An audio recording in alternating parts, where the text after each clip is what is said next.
And we are live. No music today, tickers, because I'm in the city. I'm Yeah. gonna be trying to kind of mute myself when I'm not talking too much, Wow. because there's a bit of music in the background. Uh, Guys, we're joined by Robert. He's gonna Hello. tell us, Robert, welcome to the show. Thank you very much for having me. Hey, I told everyone to watch Paul Thorpe's video Yeah, about what happened to you. yeah. And hey, I wanna first of all, I really wanna thank you for coming on to the show and No worries. sharing the story, what happened to you, because I think it's a very important, um, for us to understand and learn from the situation. I think we're all gonna come out of this a little bit better. Yeah, So, for sure. whew. Do you want to kick off? Do you? Shall I kick off? Hey, you know what? Uh, yeah, go for it. Go for it, Robert. Tell us what So, happened. well, the crux of the issue is that this is professional, organized crime, and you'd be foolish to think it's anything other than that. There was at least 5 or 6 people involved, from a spotter in the marina to maybe another spotter in a restaurant that I ate in, to a guy who followed myself and my wife, Mhm. um, through this large square, Sorry, hold on. and then the 2 guys who ultimately, who were the trigger men, as it were, Yeah. who did the deed. So, it was orchestrated. Really, Yes. really tight, really well done, and you replay these things over and over and over in your head, and I'm sure Tickers can attest that as a Brit, I spent most of my youth in the mud playing rugby, ripping lumps Yeah. out of people, and I consider myself a relatively robust bloke. I'm 6 foot and 15 and a half stone, so that's 220 pounds in old money. Yeah. So I'm not a small bloke, and all the whole day I was going through my head, be conscious, make sure you know your surroundings, all this stuff. I was going through orations of what I would do, how I would react. But the simple fact of the matter was, I was given no chance, no time to react, and it took 3 to 5 seconds. And in that 3 to 5 seconds, it was done, and it could have only have happened that way. So, yeah, and here I am now. Well, Robert, I think number one thing is that you're safe. Okay, that you know, like you said, you didn't try, to fight it, and because then we don't know what could have happened. And since, Yeah, like you said, this was a professional robbery, professional wrist wristwatch robbery. hmm, I think, we have so many people in the watch community who kind of, even me. I wear mm, watch, and I, sometimes I think, well, what kind of example am I setting, right? Do I encourage people to wear their watches? Is it as likely to happen? What are the odds, right? It's all about the odds. mm, And as the hobby becoming more popular, the more people wear their watches, and as the watches keep going up in value, it's becoming more and more dangerous, especially with extremely recognizable pieces. yeah, Okay, now the watch that was stolen, it was your uh, Daytona, yeah. white gold, Hmm. white face, and it had a rubber strap, There's a correct? steel dial, yeah, the steel dial Steel version, dial. yeah, with the black oyster flex strap, yeah. Yeah. I, this is what I think most people would call an undercover piece, right? This is a watch that someone wears when they want to not be recognized, right? This is Mm, not a flashy watch, uh, by any standard. But I think, it's still iconic, right? And hmm, and part of the reason that it's so valuable is because how easily recognizable it is. Now, Mhm. now the fact that it was white gold, I think, still, still doesn't change the fact that it's so iconic. So, I mean, I'm thinking like, well, what can people do to, uh, so that it doesn't happen to them, and Nothing, like, nothing. There's and nothing it's that can be done. No, but short of becoming a sociopath, there's nothing you can do.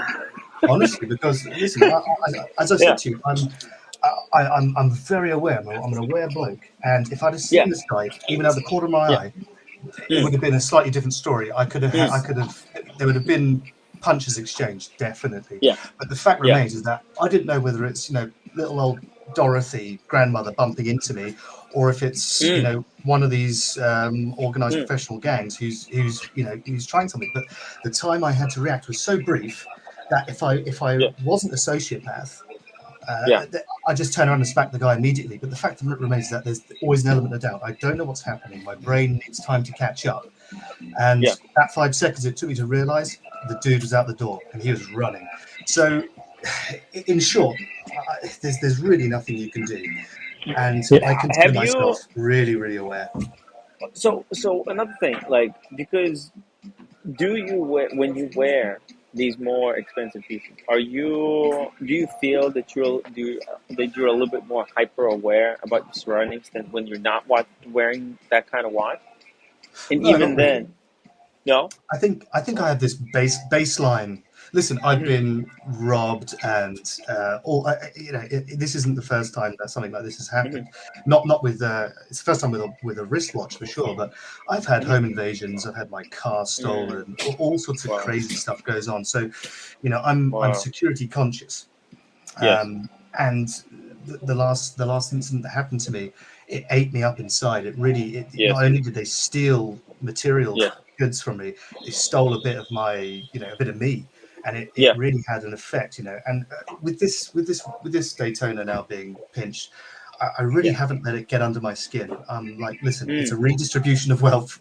um, I'm gonna have a battle with the insurance company for sure. It's gonna Yeah. be a disaster, and they're already making sounds that I don't like. But what can I do? Can I let these people rob me twice? You know, No. I've No. just, I've just No. got to carry on. Wow. Can I ask you? Can I ask you, Robert? Sorry, you didn't. I don't remember hearing you telling us the context. Right? What was it in a restaurant or what? What was actually the Well, surroundings? Sorry, I don't. I don't remember. the No. surroundings. This is good Yeah. because when we started, there was not many people watching. Now that we have, people watching, now we can start from the beginning. Yeah, can you Right. start with the beginning, Yeah. Robert? If you don't mind, Refresh thank it. you. Yeah, yeah, sure, sure. Yeah. Thank So, you, sir. Yeah. so very, very, the very beginning was that I've just come Hmm. out of being a little bit unwell for the last 2 weeks. Just, I don't know what it was, but haven't been really up to anything in the last 2 weeks. And so I thought, right, we're going to make an effort with the wife on the weekend, and let's just, try and make ourselves feel a little less miserable. Let's look good, and let's go somewhere new for lunch, and blah blah blah blah blah. So that's where the initial error started. So yeah, we went to Going somewhere new. This is mm, very well, important. new within the context of familiarity, because Uh we huh. went to a new restaurant in a very New familiar restaurant. location. Yeah. Ah. Okay. So And what's the and from location? What city? What city? so it's a city in Spain called Puerto Banús. Bristol. It's quite well, it's quite renowned, and for the wrong Mm. reasons, sadly. And Mm. I've recently become aware that the Guardian or the Telegraph called it the United Nations of crime. So it's like a hotspot for Whoa. crime, and I had no idea, absolutely no idea, because there's so much wealth on show in this place. It's incredible. I mean, just Google it and you'll see the sorts of ostentatious people who bob around. Interesting. It's not somewhere I spend a lot of time. I go there for a couple of reasons. There's Hmm. a very good pizza restaurant there called Pizza Hmm. Picasso. I go there without fail, and we didn't do that this time, and that was my Uh first huh. error. So we went to a First. new place just opened, and I got a bad feeling from this place. You know, it was a bit too familiar. The guy who worked there, he was a bit too friendly, and apparently, according to the DCI, this lady who works at the Policía Nacional in Marbella, the Spanish police force, she says typically you get a lot of people in restaurants, specifically the new ones, who will tip off certain gang members, and if they've just opened their doors for business, maybe this is their form of protection money. So this is something that she said, and I don't know how serious or how correct that statement is, but that's what I was told. So anyway, we ate at a new place, and then I made another mistake. I went to the new Rolex boutique, just opened, only been open a week. I thought it'd be a good idea to go in there. That's a mistake for anybody these days, no matter where you are, anywhere in the world. Go to a Rolex boutique. Not only you're not gonna get anything, You're going to see empty cases, everyone. No, their cases were full. I got to try on some great stuff. I've been after an Oyster Perpetual yellow dial, 41 mil for a long time, and they had one. I tried it on. Great, very good. And the fit out, the new Rolex aesthetic. I don't know whether you guys have seen it yet, but I think that the boutiques are all going to change their aesthetic in the next 12 to 18 months. Is there a lot of fluted wood paneling? No, it's satin. It's satin veneer. A lot of green glass, like floor to ceiling green glass with waves in it. It looks really cool. Interesting. Okay. So anyway, that was the second thing. And as I was coming out of this new boutique, this new Rolex boutique, there was a dude about 6'6". Took a good long hard look at my left wrist. So much so that he craned his neck. Almost to a point where he's looking behind himself.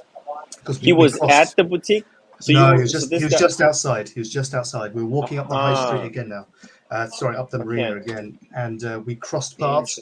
I was going one way, he was going the other, and he took a good long hard stare. And that's when I thought, this is. You got to get out. Yeah, I think this is go. And that's when we turned around and we headed back for the car, and the car is parked in a complex called El Corte Inglés, which is it's like a big shopping mall. But before you get to this shopping mall, there's a Zara Home, where admittedly I like to go in there as well, but the wife was like, let's just have a quick look for some new home fragrance or whatever it might be. So we went in there, and I was about 2 to 3 meters inside that store, probably more actually, 3 to 4 meters inside that store, where I get a very firm grab on my left arm, just below my watch, and then in the Zara store.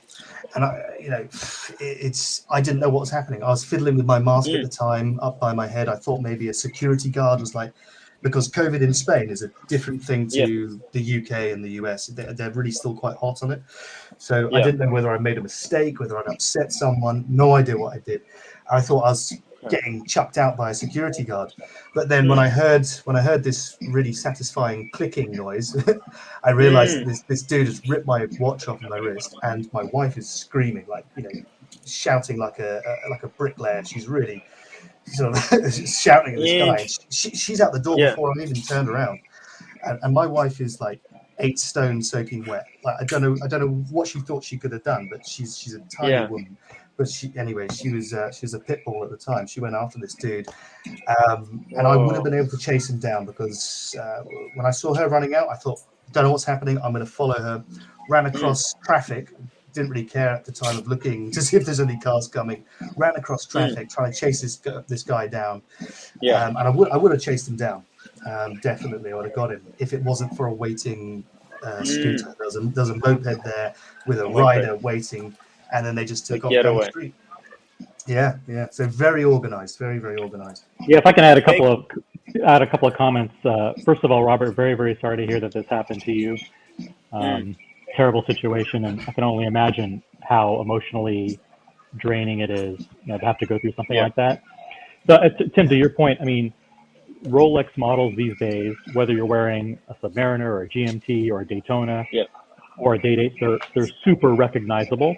And or to expand on that, even the AP Royal Oak, the Nautilus, those models are very well, they're very recognizable, very well known, and easily distinguishable by the criminal element. You combine that with the fact that those models are very valuable, and you're walking around with $50,000, $100,000, or even more on your wrist. It Yeah. makes you a target. And then the other thing is that it doesn't matter how much you try to be situationally aware, the criminals always have the element of surprise. So as much as you can be on guard, all it takes is for you to let down your instincts for a couple of moments to Just to realize that. comment on that, speaking of criminal moments and criminal intent, right? To comment on fake legs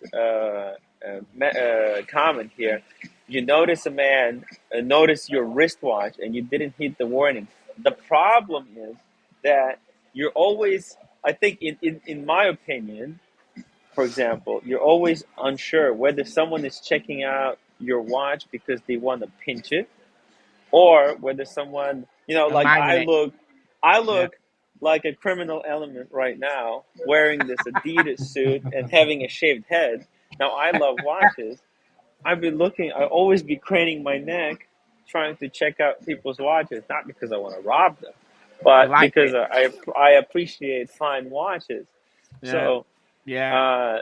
that is the fact that this takes away from the high, and I love to approach people and ask them about the watch, and now not only it's kind of ruining that Doing aspect that. of the hobby. Yeah, Yeah, it's it's really like you doing can that, no isn't longer it? look at people's watch. If somebody notices your watch, now you don't know what they want. No, Are they just checking out your watch because to appreciate the quality and the beauty of it, or is it because they want to, no, sell and you out?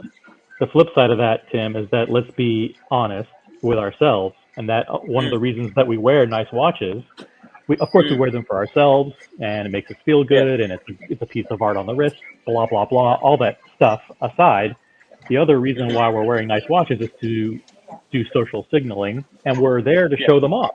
We Right. want other people to see. Listen, I'm wearing this, and I've made it, and you haven't, or whatever, right? Yeah. So if you can't show off your watches in public situations, that takes some element, not all of it, Mm, not 80% of it, but there's some element of being able to wear nice things and to be able to have friends or other people notice that you have mm, good taste in mm. watches. So if you can't do that, that takes a tremendous amount out of the enjoyment and satisfaction of collecting and the Yeah. hobby and displaying what you have. Robert, Mm. I know that police, Robert, have been in our country have been a bit, or Paul has been a bit critical of the police in our country for stuff like Yeah. this. How did Hmm. they handle it over there then, compared with what you think our police would be like? I was left with a very positive impression, if I'm honest with you. Mm. And although I can speak Spanish, the DCI did the courtesy of speaking to me in English, which was which was a nice thing. Yeah. And she was about as professional as they come, almost a caricature of herself. Actually, it Mm. was like something from CSI. She was so on the ball, asking the right questions, keeping me on track, saying, "Listen, I don't care of extraneous detail. Just tell me if you saw this fucking guy." And those were her words. So it was. She was very, very good, and her comments were that there's a very big likelihood that they're going to catch these guys. They will catch them, but a very small chance I'll see my watch again. Mm. And on that day I was in the station, she said, "Look, we've already got 5 of these guys downstairs. They're being processed. Wow. It won't be long before we're going to scoop the rest of them up." Interesting. So I was left with a very positive impression. But we'll But just I have to wait take and it they see would what have happens moved your watch on very quickly then. If they've got them within immediately. hours, they would have moved it on instantly, really. If you got an Immediately. order for it. Yeah. So the DCI said that most of these robberies are done to order. So Oh, someone puts Mm. an order out on WhatsApp and they go get it, and Yeah. then it's shipped wow. off typically to the Jeez. Netherlands, is what I've been told. They normally got to the Netherlands, Sweden, Ireland. So I've put the word out to as many people and as many dealers that I know in those areas, Right. just to be aware and keep Yeah. an eye out. It's also been put on the watchregister.com. Rolex head office have been made aware. My authorized dealer has been made aware. I've done as much sort of banging of my drum as possible.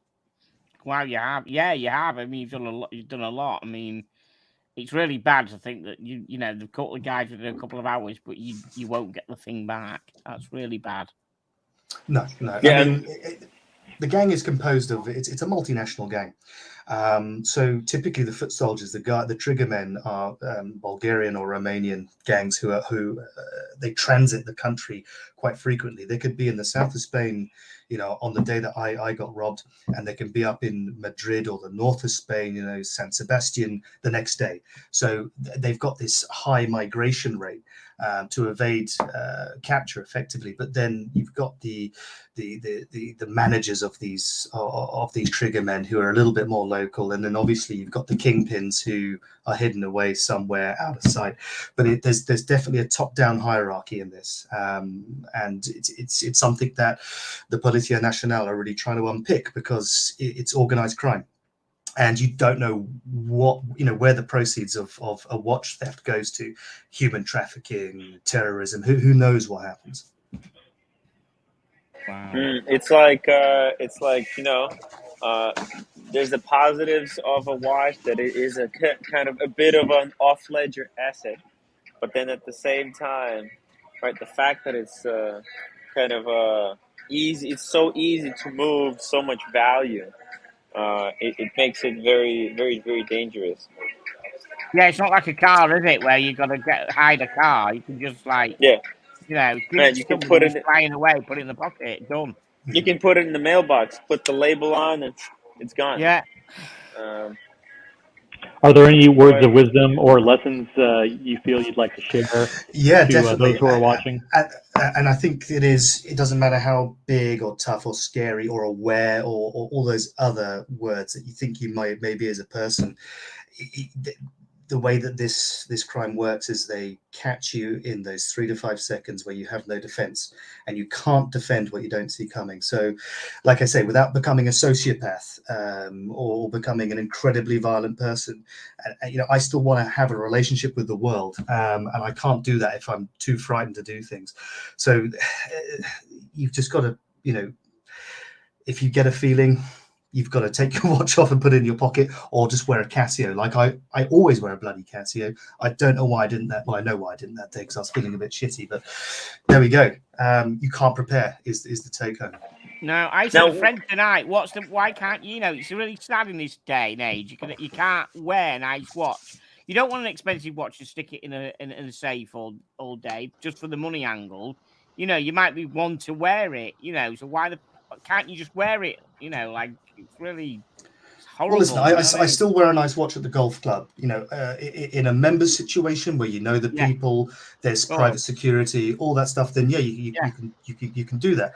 You know, I'm a member of a number of different clubs. I'm also a firearms instructor, which is a strange thing for a Brit to be. You know, I do a lot of military and police stuff. You know, so you know, in those situations where you're friendly with people who you operate in a dangerous environment with, then I don't mind wearing a Rolex there. I feel quite well hedged actually down at the range. But golf clubs and other places where there's membership, people you know, I think that's okay. Can you give us some like idea how you were dressed at the time? Because you know, if were you wearing short sleeves, or did they spot you even just by the watch peeking out from under your cuff? I had my sort of cuff rolled up a little bit, so yeah, you could probably see half the watch. It's still quite cold in Spain at the moment. I mean, it's not super cold, but it's 17 degrees Celsius. So yeah, it's still long sleeve weather. But I just think that I don't know. I must have just stood out that day. You know, or they just caught a glimpse under my cuff. Okay, so you don't know where this 6'6" bloke. You definitely didn't see him in the. You don't think in the Rolex boutique, the one who actually got you. You don't know where else he'd spotted you at all. You No. can't recall. No. He was quite a distinctive chap, though. I can definitely do an e-fit. I'll probably be called to the station at some point, and they'll ask me to do an e-fit. Sorry, the 6'6" was the bloke outside, not the bloke who got you. That's right. But the bloke the bloke who got me was 5'10". You've not seen him anywhere at all. You've not. sort of like seen him No. anywhere, you know. No. No. There's a part of me that wants to turn vigilante and, you know, go back down to the port Yeah. and sit there and just drink coffee all day with a newspaper like a With a gun. 1970s detective. With a gun Yeah. from one of your mates, you know. Yeah, yeah, absolutely, you know. Can you talk a little bit about with the, and I'm sorry if I missed this part, about the insurance aspect of it? Like the watch is insured, I'm assuming. Yes, yeah, it is. Yeah, I mean, I've got. Can you talk about the benefits of insurance for some of the members of the panel who don't know anything about insuring their valuable watches? Correct. I don't know whether I'm the best person to speak about that, because I'm going through a bit of a battle with it at the minute. Despite having £150,000 floating global cover, they're trying to. I'm hearing the wrong sorts of words coming from the from the insurance agent. So at this point in time, it's probably best I don't say too much about it. That's fair enough. I just don't want to jeopardize any payout. Yeah. If anything, having the insurance gives you one element of, listen, I can let go of this thing and not let it cost my life. At least I know I have some kind of administrative mechanism in place to try and recoup the value of this. And it may work out, it may not, but at least there's that element that if the only thing it does is gives you a sense of, I don't need to fight against this person and put my life and my health in jeopardy, then maybe that's still a benefit. Yeah, I think so. I mean, that is in the back of my head when I didn't catch the guy. I was just like, well, at least I've got insurance. So even if it did turn nasty, I think it's always a benefit to insure your valuables, because you need to avoid violence at all costs. And I think, you know, entering into any violent exchange is only ever going to end badly. Yep, Diego M has a comment on the new Flipflop clasps. You can bypass the flip lock, open it by lifting the other side of the back, and this has happens on my Sea Dweller 43. If you really pull hard, if you can get a finger through on the wrist, you can actually pop the fold over clasp and try to get the whole thing off. So Diego, sorry guys, I jumped out. Diego says that it's possible to bypass the lock if you push the glide lock or on the watch, but I have no idea how that will be done. If he could show us, that would be very interesting. But Robert, you said that even you felt either the spring bar broke. I mean, you were wearing a what's it called? Oyster Flex. It was an Oyster Flex bracelet. So it's actually there could be three possibilities. It could have been the spring bar. It could have been the glide lock, or it could have been the titanium link that's on the inside of the Oyster Flex that broke. I think Wizard, it was welcome to the show. The spring bar. The spring bar. Yeah, at the 6 o'clock position, because I had my hands up by my head, putting my mask on at the time, and I heard it go. So I think it was the spring bar. So I'm at the gym. I don't have one of the new watches, but apparently I've seen videos where if you reach underneath here, not necessarily under the bracelet, but under here, the flip lock will just kind of pop. Yeah, and that's actually really easy on the Sea Dweller 43 because it has a very big clasp. So you can just go right underneath the other side. I remember you were saying that Robert, his watch just kind of like popped off. And that might be one of the ways you can quickly snatch with enough force without, ripping the, what's it called? The spring bars. So sounds like he knew what he was doing, like he'd done it before or practiced on somebody, doesn't it? He didn't fiddle around, did it? I mean, can I ask you, Robert, how long did the whole thing take from him grabbing your wrist to the watch being removed? How long would you say that took? A couple of seconds? As quick as it would take you to pick up a packet of Rich Tea biscuits. It was 2 to 3 seconds. Yeah, very quick. Wow, Jeff, Guys, Jeff is saying that he just tried this, what Diego was showing us on his white gold GMT, and the flick lock popped without much effort. Yeah, there's not much Very- resistance. Chances are it was the spring bar. It's the weakest point. It's not the titanium housing. Definitely not. What do you think, OC? Yeah, and the criminals don't care about damaging a bracelet or No, they damaging don't. spring They bars. don't. They're getting the case, and that's what's And the valuable part. the fencing, the guys who fence these, they'll buy it in any condition. No problem. Wow. And it's gone. Guaranteed it's out of England. It went Dubai, it went Hong Kong, it went somewhere Asia. This happened in Spain. This happened in Spain, Wiz. The guy gentleman lives in Spain. Well, the He big lives in one, Spain, it happened in 30, I Spain. just got dealer chat today. 31 pieces were stolen from a Madrid store. Spain, Wow. Madrid, Spain. So it's been blasting all over with serial numbers and models in case they go, because they're thinking they're going to try to push them in the Munich show coming up. So. Did I hear you say, Robert, that on Paul's interview, or that they happen once a week in the area? Did I hear that or imagine it? In the summer, when you get a lot of tourist trade, there's a watch stolen every day. Every day. Wow. Yeah. This time of year, it's once a week, once or twice a week. Right. Cool. I was in Barcelona this summer. And when I was leaving for Barcelona, everyone was telling me that like Barcelona is the capital of pickpocketing, and in no way should I be wearing any watch. I did wear my Explorer too, but I also had a tennis kind of what's it called, like an armband. That whenever we went to like a more shadier or less populated area, I would always slip it over so that even though I was wearing the Explorer 2, the whiteout, so it doesn't necessarily look like a Rolex, but someone who knows Explorer 2, they can tell Explorer 2 so easily because it is quite iconic.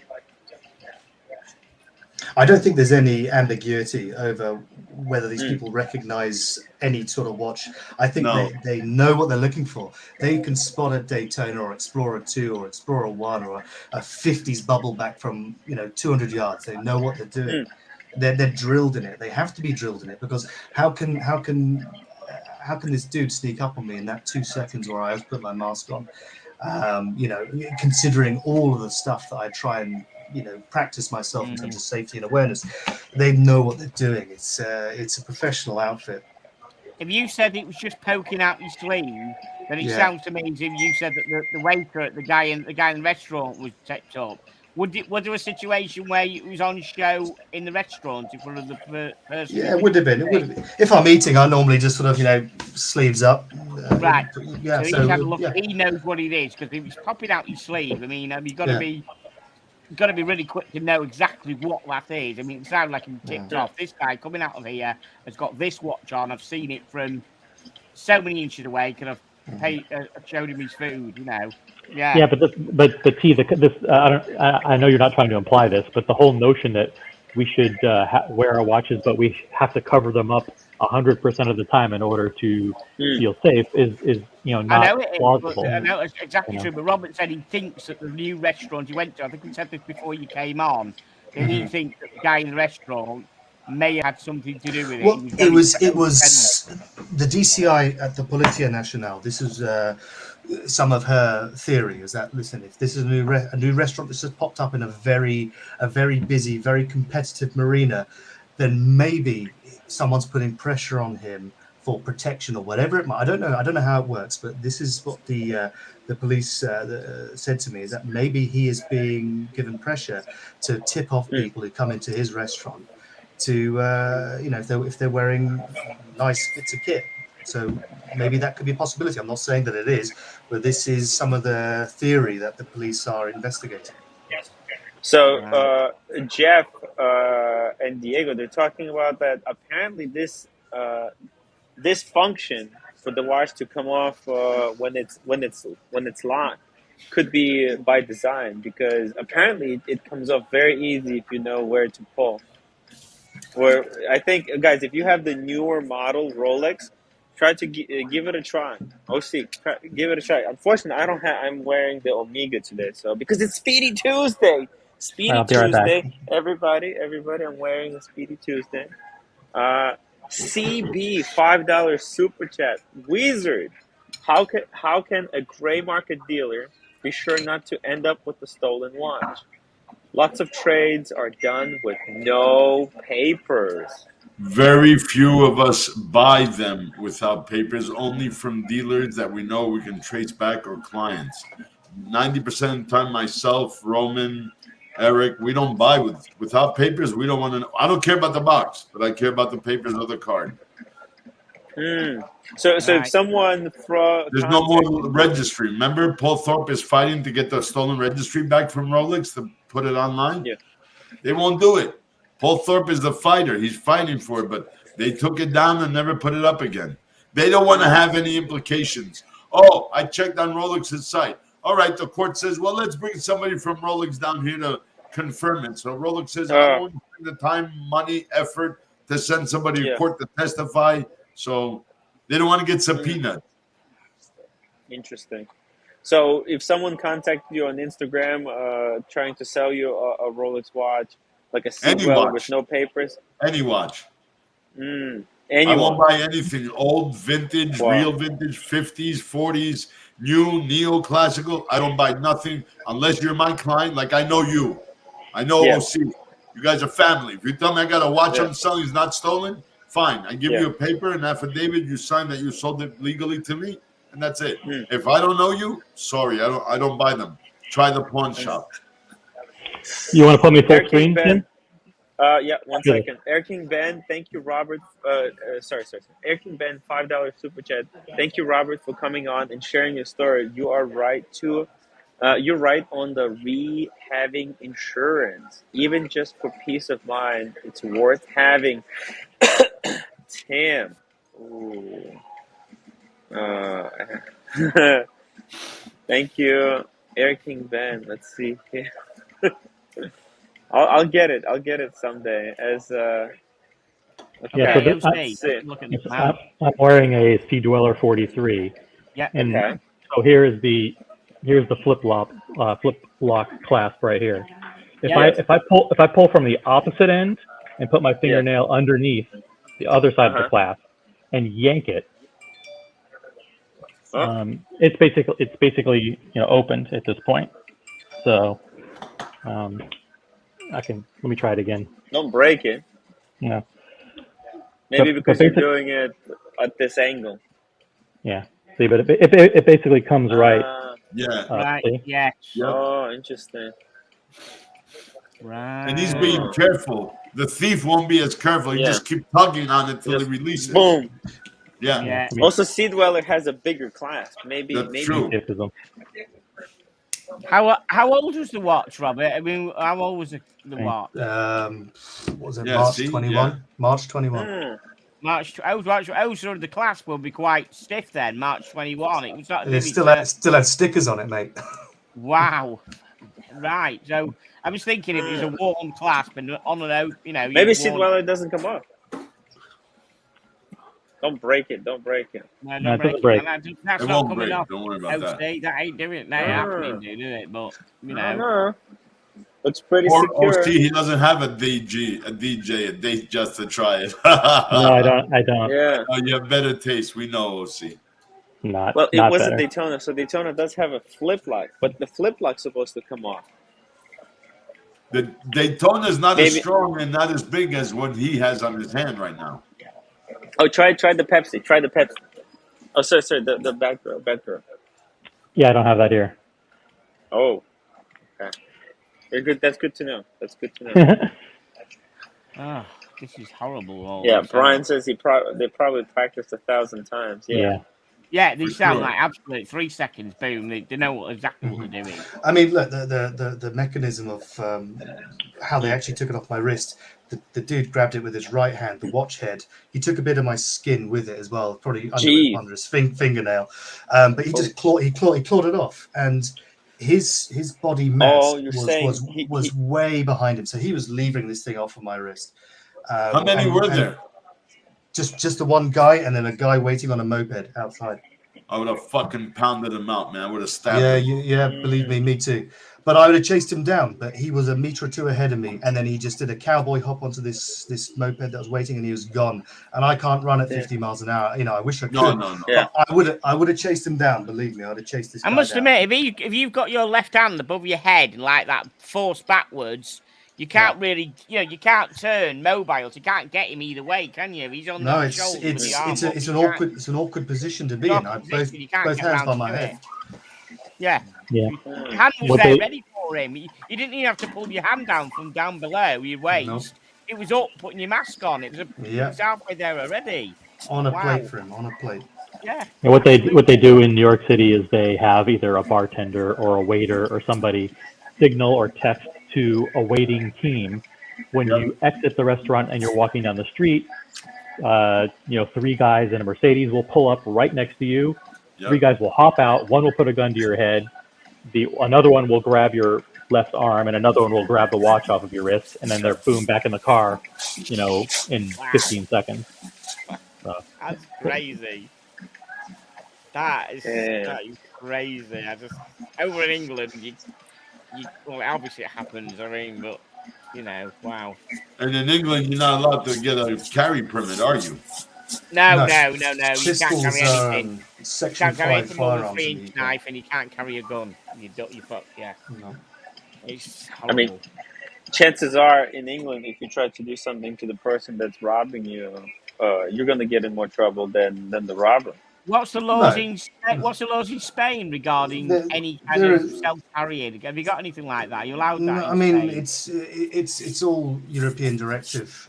So pistols, firearms of any type really in civilian hands aren't really allowed unless you're a member of a club. And even then, it's very well controlled. But you can't have an open carry is not a thing in Europe. It doesn't exist. No. CB, $5 super chat. The best defense is an old-fashioned briefcase like the one that Archie Luxury has. That's an interesting point. That's a great anti-theft device. Or a Louis Vuitton backpack. Yeah, no. I think with the Louis Vuitton backpack, you're just a target. In fact.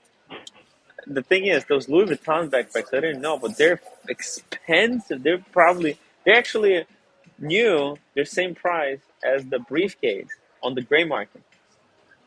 And were you going to hit someone over with the backpack? That's not going to do anything to them. Now, unless you have a sea dweller or a deep sea in the backpack. Otherwise, it's just going, it's not going to do anything. At least with the briefcase, you can take their tooth out. Yeah. I have, luckily with me, I have my tripod all the time. So this thing is pretty dangerous. Yeah, but I bet you if you've got a chat like that, you won't have the nouns in your head to do it. You just shit yourself. Unless you're trained up and know to do it. You get fight or flight, and everything you think, fuck. And by the time you thought, fuck, what we're going to do, it's gone. This is my point. Unless you're a sociopath, how are you going to react if someone bumps into you? You're not going to turn around and smack them in the face because it could be a little old granny. So this is the issue that I had. Unless I get to a tipping point where I'm so afraid and so whatever, it's going to have, if someone bumps into me, you're never going to turn around and react violently. So I just didn't have the time to think about it. And by the time I knew what was going on, he was out. He was gone. Yeah. By the time you probably processed that, it was your watch that they pinned. Gone. It was, it was already, it was gone. It takes But this is the situation. If you're on the rugby pitch or if you're doing any sort of contact sport, the second a fly goes past you, you react violently because you're in that situation. When I'm trying to have a relationship with the world and I'm going for lunch and I'm looking at home fragrance, for God's sake, I'm not gonna be in a violent state of mind, am I? Yeah. No, absolutely not. Last thing you thought you were gonna get even though you thought something when you came in that restaurant, I bet it just went then after you nearly got to the car. So you probably said, nah, I'm just imagining it. Nothing's happening here. And you certainly didn't think it's going to happen in a store. How many people does it happen to in a store? It happens I don't outside. know, but I've written to the owner of Zara because I hear he's very, very wealthy. Oh, yeah. Just say you can put it all over social media, and that will stop people with nice watches going to Zara unless he gives you the price of new watch. Yeah, I think CEO of Zara, isn't he like one of the wealthiest men on the planet? Yeah, Like he's there in top 50. Wow. I think at one point he was the wealthiest man, but I don't know. But like I say, I hear he's got some cash, so I wrote him a letter. I don't know how. We'll see what happens. Robert, I have no idea how. I never bought anything at Zara. I never seen anyone talk about Zara. But Sure. I guess he just owns other brands or something. No, well, yeah, that too. But the whole of Europe is clothed in head to toe in Zara. Yeah. Like, Really? this dude sells so much clothing. It's unbelievable. Zara's not big in North America. Yeah, it's nothing. Rolly Mania asks, was there any CCTV from the shop? Yes. That's a good point. Right. Yes, there's some very good CCTV in the shop. I don't know whether or not I'm going to be allowed to have it. No. But there's extensive CCTV, both from inside the store and on the road. So when they say they caught 5 people, was one of them the bloke who actually got you, or was it not him? No. It was a bit of a coincidence that they caught this 5 members from this same gang. At the same time I walked into the police station, but yeah, it was relatively unrelated. I think that the two guys on the moped, they're going to take a while to catch them, but from what they tell me, they should be able to get them. At least, you know what? At least, maybe even if they don't, I think just the fact that they said that, I think it's going to be much easier for you psychologically, because I can only imagine if they said, "Oh no, this is impossible. We will never catch them." There would be there would be like a really shitty thing to say just to begin with, of course, because I think now, right? Like I think it's that, because I don't know how much you watch, but you probably know Carson Chrono, right?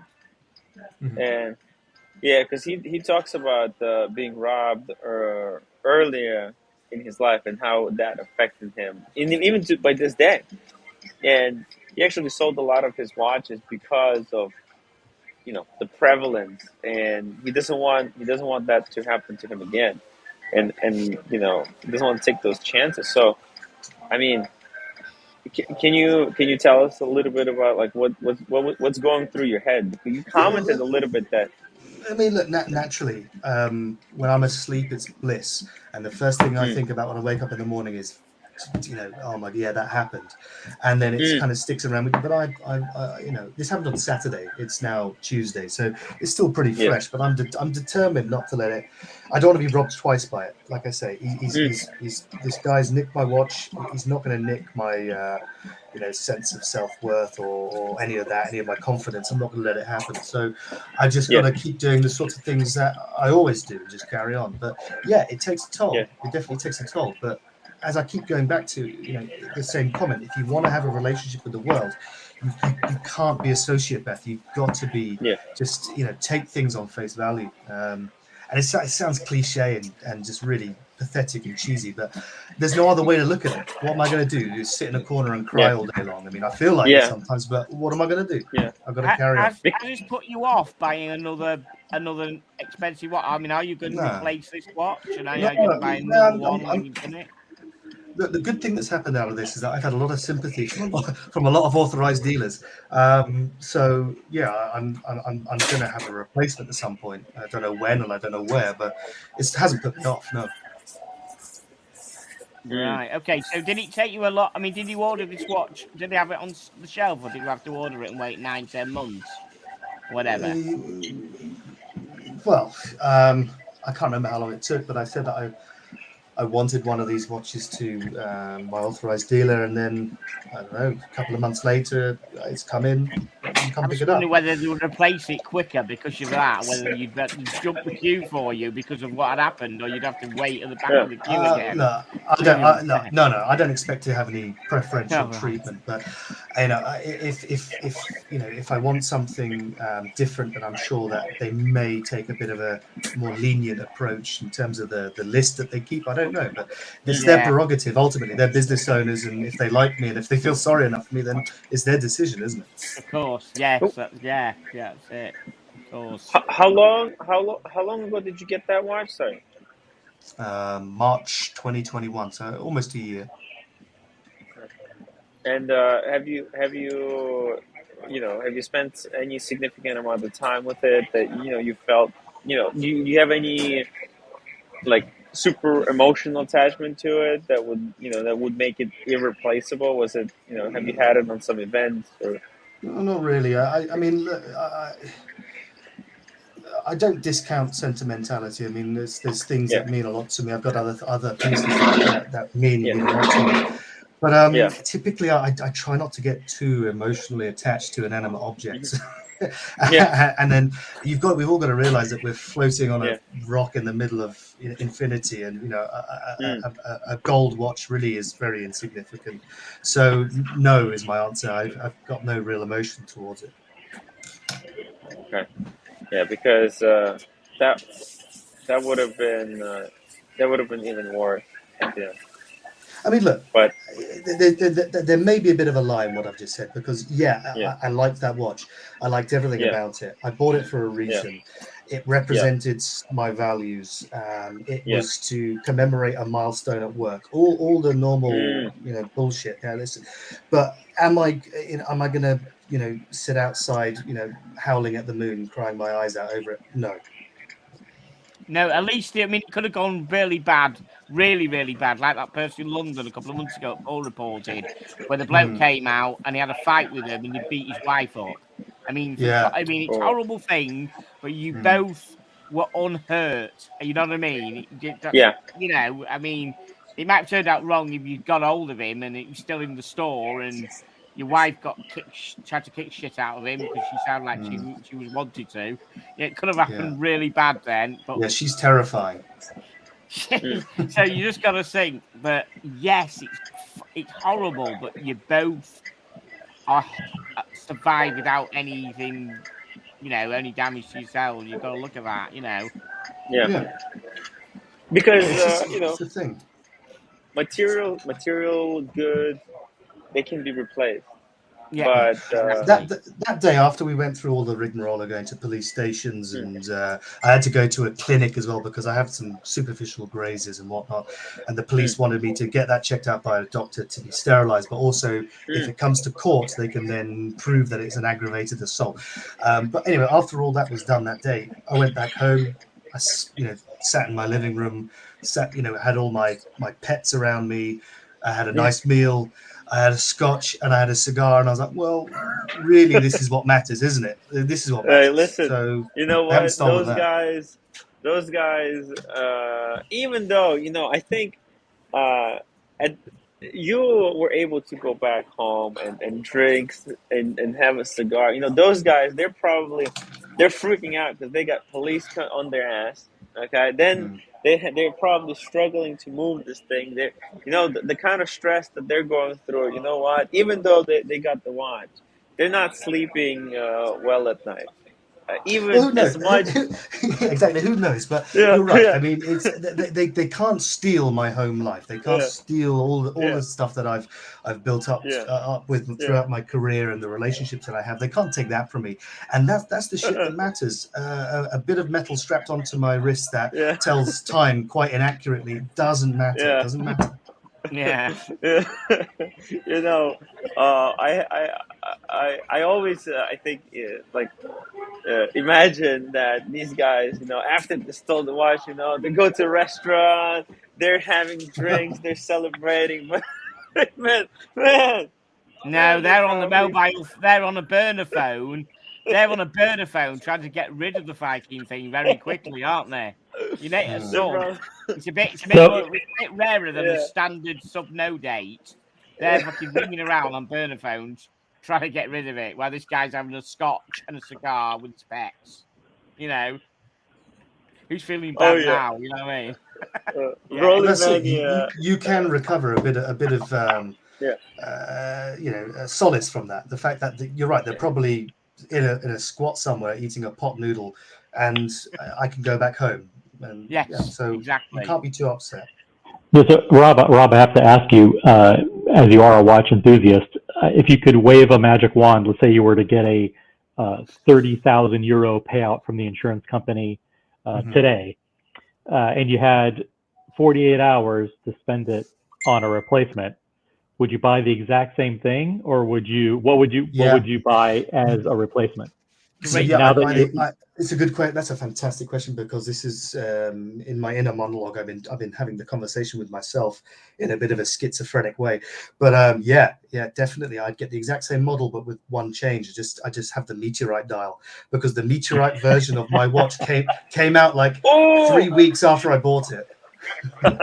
Yeah, I said 30,000 euros, not 200,000 euros. I'd get it at retail. I'll do my best. Okay. I see the delusional aspect of watch collecting is still with you, and that's a good thing. Yeah, it makes you wonder if you had a watch on with a proper, what we call a proper strap with a pin and buckle, how easy they would have got it off then. I know it wouldn't be a Rolex, because I wouldn't catch a nice Rolex like that with a pin and buckle strap. But it makes you wonder how they would struggle to get it off the old wrist then, what they would have done. You know? It ain't a flick job to get that off, is it? No. Well, you hear stories of people getting pepper sprayed and all sorts.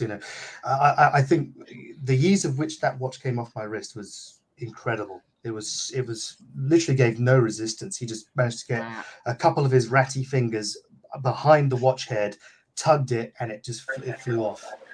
Right, so he didn't tug the bracelet then, he tugged the watch. No, it's the watch head. Yeah, the watch head, it's facing backwards, isn't it, when you've got your hand up? Yeah, just grab hold of the watch head. Wow. Rolling Mania says, Robert has a great attitude, as hard must it be. You can't let this destroy you. It's a watch, and you're in one piece. That's the main thing. Insider information. Tickers. I lost 63 subs yesterday when I let you host. What happened, man? But you know what, man? I'm glad, because every super chat he paid, I got half his money.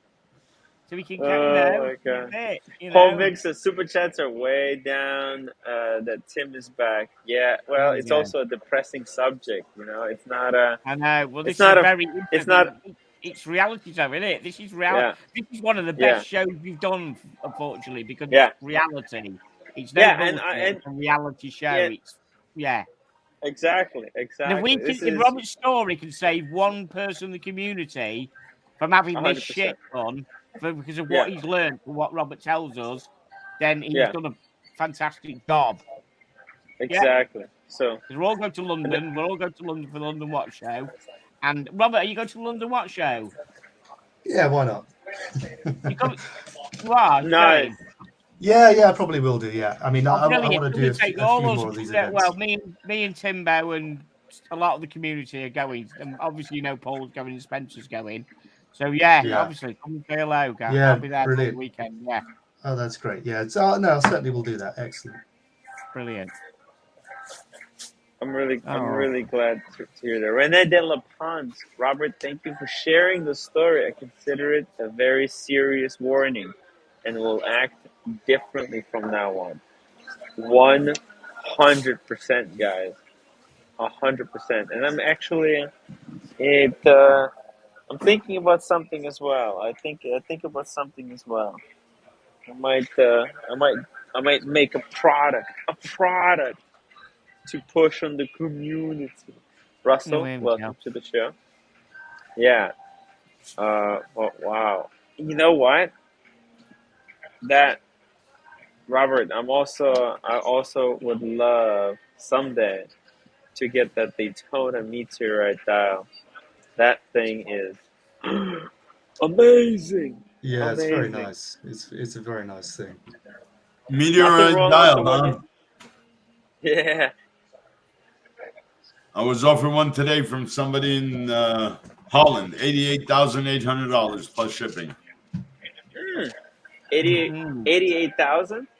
It's actually not that $800 bad. plus shipping. On the rubber, or with the No, white gold no. bracelet? Meteorite gold Pepsi. Oh. Gold Pepsi. We want Oh, the Daytona. Pepsi.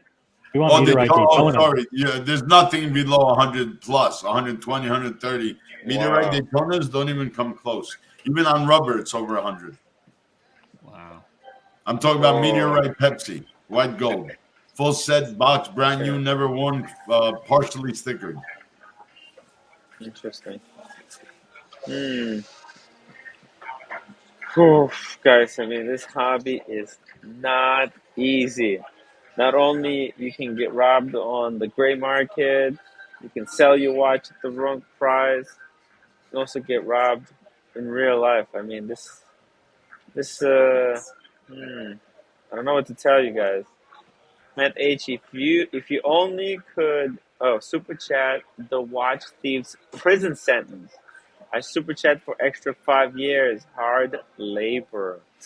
Yeah, there's no hard labor, guys. Different countries. That's not in England. You want hard labor? There's jails for hard labor. Siberia. Siberia. Yeah, that's only The gulag.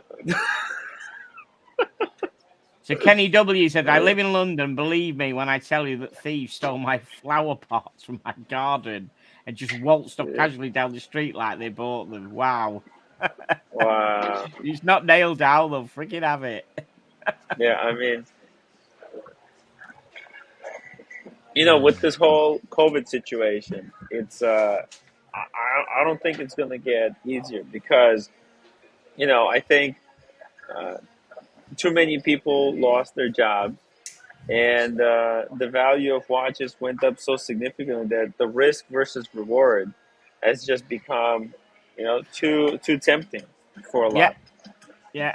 It's just too easy. It's just too easy, and with all this information about what is an expensive watch being so readily available online, that it's just it's a perfect storm. It's a perfect storm. Now you sound like George Clooney.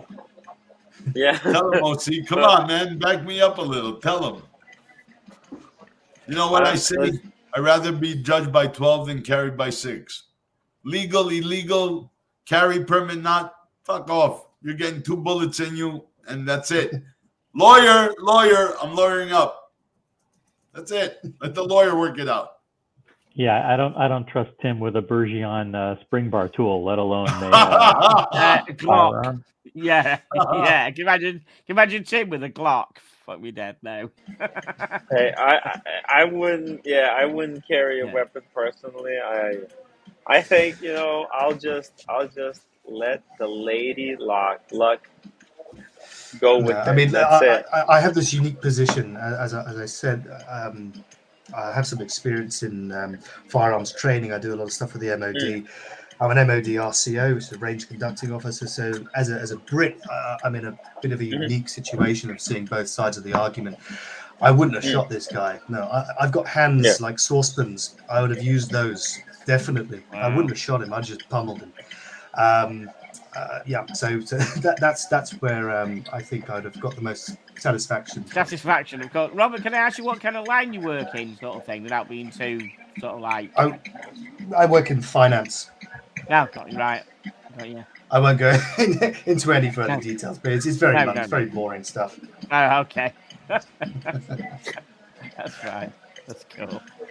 Anthony says, Tim, do you get scared that because you are well-known figure that the wrong people might want to find out where you live? Listen, I think I'm too stupid to understand the danger. I must admit, you've got to think, look out in London. Loads of people will know you and Archie in London. So you've got to think how many people who are watching who will live in the UK who are not in for the watches and for the people, but in for targeting you because you know what your 5 watches you own. You know which one you'll probably be wearing, which ones you'll be taking to London with you, and which hotel you're going to be. You know where you stay in. You know what days you stay in. You know what watches you're wearing. You know what you look like. Yeah. in London. So Yeah. it's like you got to be fucking careful, man. I think the reality is you really have. You might have someone coming up to you as a fan, and you think, "Oh, this guy's a community. He wants to see me watch." In fact, no, he wants to take your watch. I think the reality is even the criminals have standards, and they don't target YouTubers with fewer than 100,000 subscribers. Right. So I think Tim's safe for a long time. Tim is good, Tickers. You know what's going to happen. Hey, you're the famous YouTuber, right? Tim, right? Yeah, I am. Can I see your Rolex? Yeah. Shoot. He gives it to them, they run away. Yeah. You don't have to give them any heartache, any problems, any exactly. nothing. Me, I mean, you might know me to some degree, but I've got some 6-foot bloke who's going to be with me as my security. You know what I mean? And I just might put my FXD. I might put my FXD down my pants before I go. You know, that'll stop him going for it. Trust me. Hamza just said he just called Jewelers Mutual to start a policy. Yeah. Good for you. Interesting. Yeah. Jewelers Vlog, Hamza Mutual. If you have a nice big house and you're upper echelon financially, you can call Lloyd's of London. Interesting. I would like to know, what's going to be the policy. If you can email me with the details, that would be. It all depends. It all depends what you claim. How many guys on the panel saw the video of Paul Thorpe's nephew and he's shot? Did you all see that? Yeah. Yeah, I watched it. That was unbelievable. Did you see the later footage which showed the closer camera? Yeah. That was ridiculous. Unbelievable. I haven't seen the second. There's a second video. It's just the same shot from 3 angles. Yeah, but Paul interviewed the nephew, and then he showed what they did. So they got the car, they drove up this corridor inside the shopping mall with the Range Rover, and he went straight through the door at the end. Glass doors on this corridor meant for pedestrians, and they drove the Discovery down it, smashed through the door at the other end, which got them to the area where the shot was, and then they reversed right into the window. Just unbelievable. They were absolutely must have been, they'd done a recce of the area, obviously, because they knew they could get a Discovery down that walkway. But did you see the video of Paul Thorpe when he interviewed his nephew before, when they were showing his new shop with all the goods? No, I never saw that. I never saw that. I guarantee it's at least £5 million worth of goods. Wow. Well, Wiz said he probably sold the person a watch at some point. But he said he probably sold him a watch. One of the guys, maybe. You never know where it might come from today, man. No, but that was just. I mean, that was in Weybridge in Surrey. I mean, Surrey in Kent. Surrey, which is near Kent, is not a poverty area. Surrey isn't a poverty area. It's quite nice.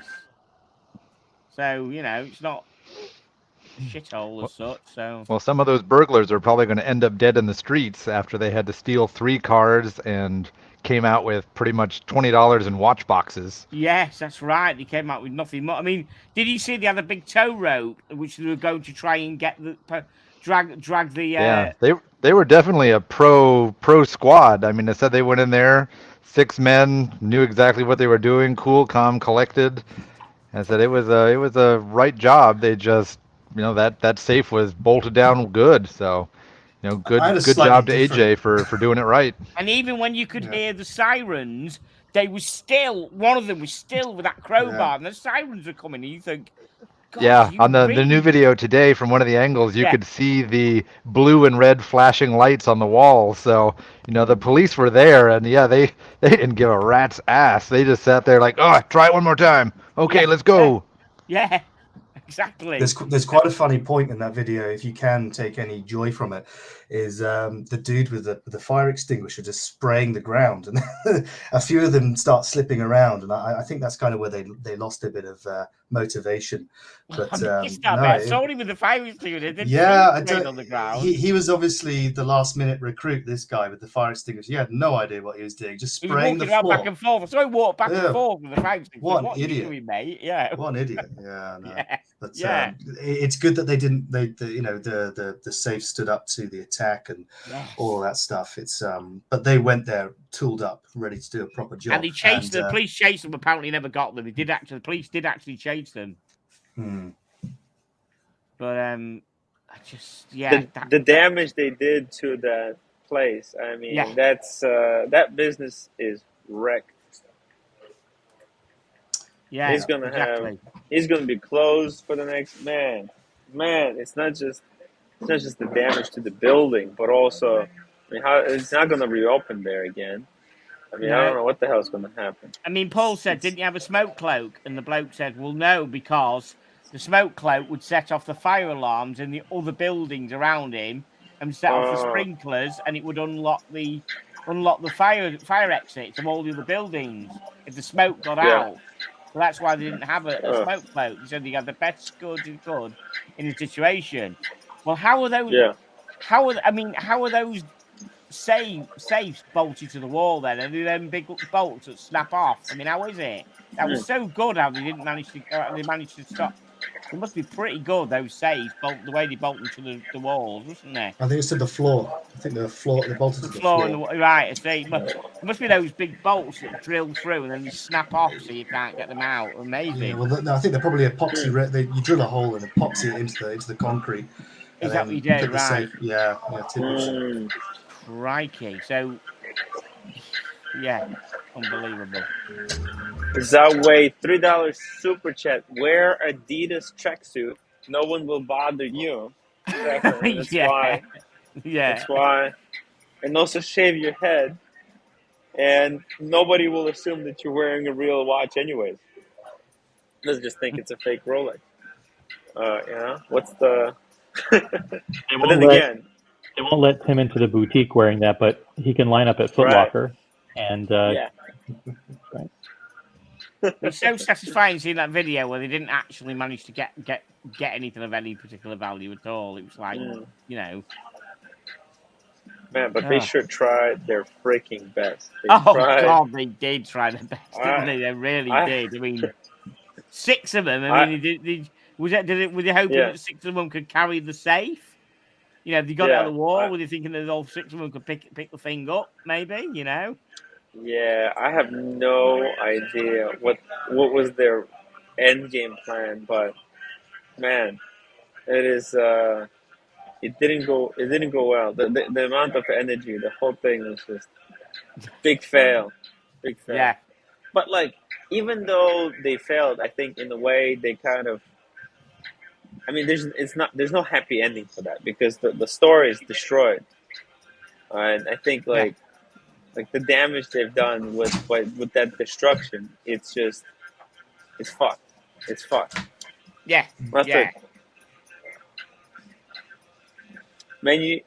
Bruce G. Many Rolex sold to men in tracksuits out the back door. Thank you. I mean, it's part of that video. I had to laugh. They had the thing which is over the safe. One of the guys just got something and moved it like quite politely over to the left. We'll move this over here. You know, like he cared about it. He picked it up and moved it. Like, let's move that out of the way.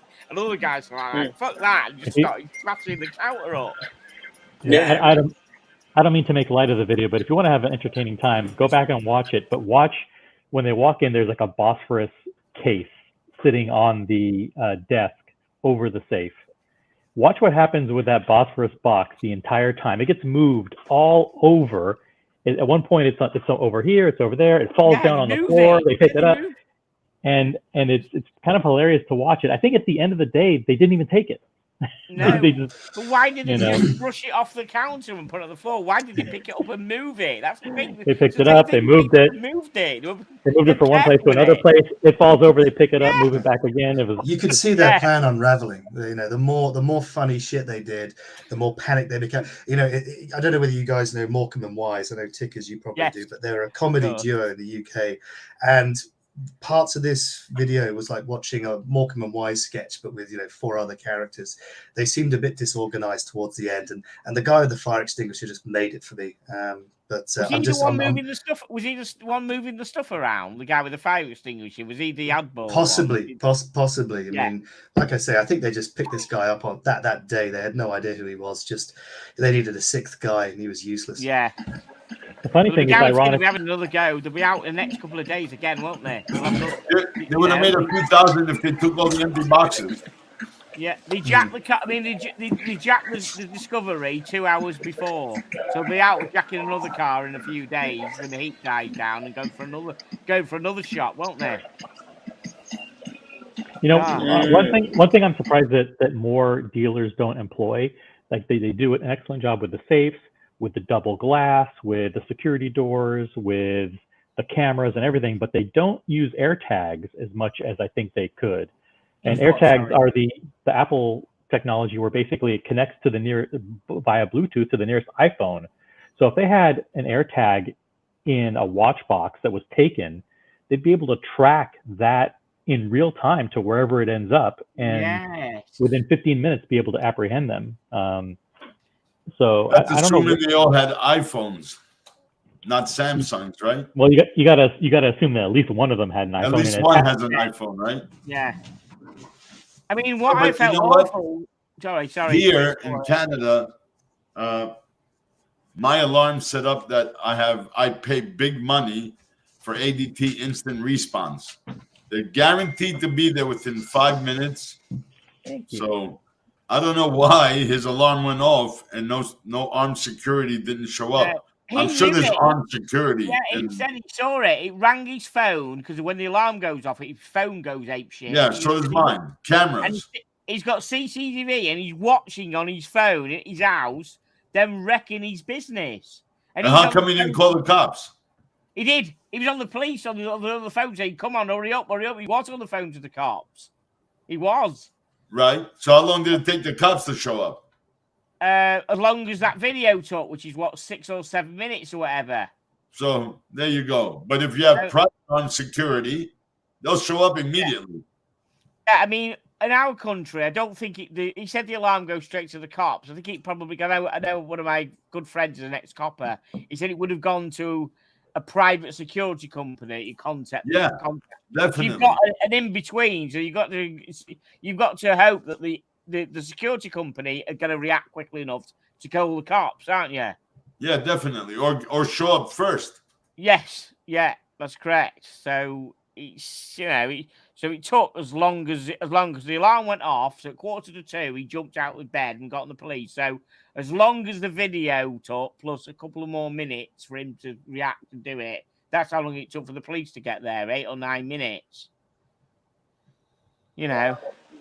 Yeah, I mean, it did look like the whole video was very quick, but also it looked like it took them forever to. Oh yeah, it's all in slow motion. I mean, it's like these dudes who Jack Robert.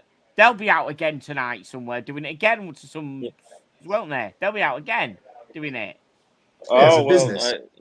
Yeah. Oh man, they'll be going through. If they're not going to be during the day, they'll be. Oh, by the way, Robert, what time of day was this robbery happen? Was this like in the middle of the day or? Yeah, 7 minutes past 2 in the afternoon. Wow. So there you go. Middle of the day. Yeah. How are you so sure it was exactly that time? Who don't mind me asking? That was pretty precise. Yeah, because my wife took a photo of them running out of the shop. She was, I tell you what, she's so aware.